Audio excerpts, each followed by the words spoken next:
The Torah in this week's Parsha commands us when we bring particular types of karbanos called zvachim, the karbanos that come from animals, not the vegetarian karbanos, but the ones that are from animals, to put salt on them, to salt the karbanos. And us also, it asers, it forbids us from putting honey on them.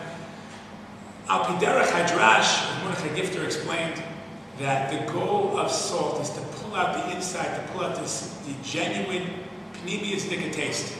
Salt takes something that has no taste and pulls out the taste of that object. You put salt in your chicken soup, and the chicken soup has more taste of chicken soup.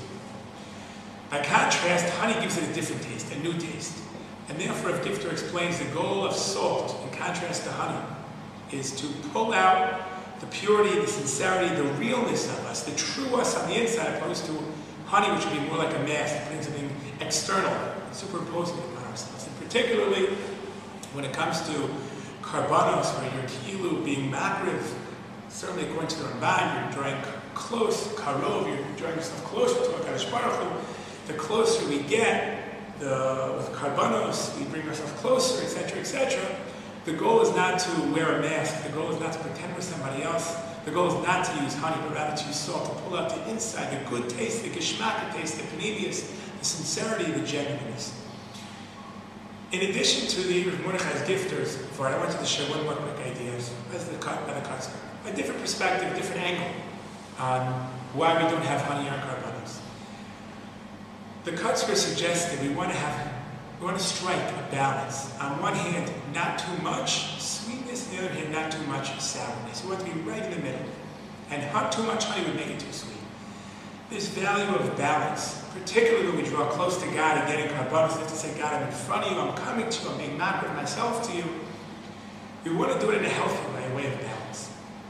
I've been asked in the past, what's the value of balance? Why do we care about balance? Why is that purposeful? I'd like to share with you the answer on two specific levels. Level number one, balance is a kima v'halachta b'drachav, to emulate HaKadosh Baruch Hu, to try to be like him. HaKadosh Baruch Hu is well balanced. He doesn't have just the midas hadin, he has the midas harachim as well. HaKadosh Baruch Hu doesn't just have, he doesn't only say yes, sometimes he says no, sometimes he says no, sometimes he says yes. HaKadosh Baruch Hu balances many different character traits. HaKadosh Baruch Hu is benevolent in giving and cares for us, but also knows how to say stop. HaKadosh Baruch Hu does nisim giluyim and shows us his presence. Sometimes he's tzanua and presents hester panim. HaKadosh Baruch Hu is a balanced individual, and v'halachta b'drachav, we try to emulate HaKadosh Baruch Hu. To be like Hashem, we should be balanced as well. But above and beyond HaKadosh Baruch Hu's balance and our following his balance, there's another element. And I tell this to the guys when they go back to Pesach every year, that the more you show your parents Ben Adam L'Mako, the more they don't see anything. The more you show them Ben Adam L'Chavera, the more they see both. If it's time for the family to go on a trip and you're sitting in shul learning and everyone has to wait for you, they don't appreciate the fact that you're learning. But if you're kind to your siblings and if you impact everyone properly, you tell your mother, go off to the store, to the grocery store, please, can I pick up anything? Can I help you clean? Your parents will be very impressed.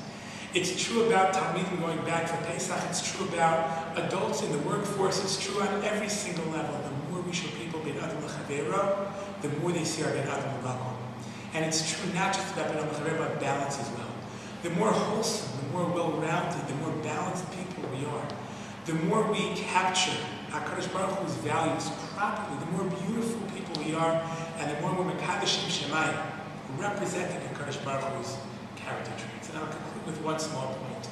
Someone once told me, maybe you shouldn't be so religious. Don't be throw yourself in with such extremity, with such passion. Have balance. I think it's a mistaken understanding of balance.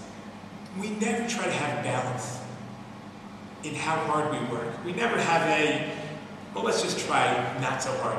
Put in a half-baked job. Put in 2/3 of the job. We have balance in our midos. We want to be on one hand giving, but on the other hand, not too much. You want to have on one hand but on the other hand, on one hand, we want to take risks, but on the other, we want to be conservative and cautious. Balance in our midos, in our character traits, in our actions, but not in our efforts. In our efforts, we always put in 100%. And therefore, in addition to the message of our previous sincerity coming out in front of HaKadosh Baruch Hu, the message of Rav Gifter from the salt and honey idea. The take-home message is the Kotzker Rebbe's idea: balance, wholesomeness, well-roundedness, both to emulate HaKadosh Baruch Hu and to Mekadosh Hashem, to Mekadosh Shemayim, based upon our hanhag, our behavior in this world. Average.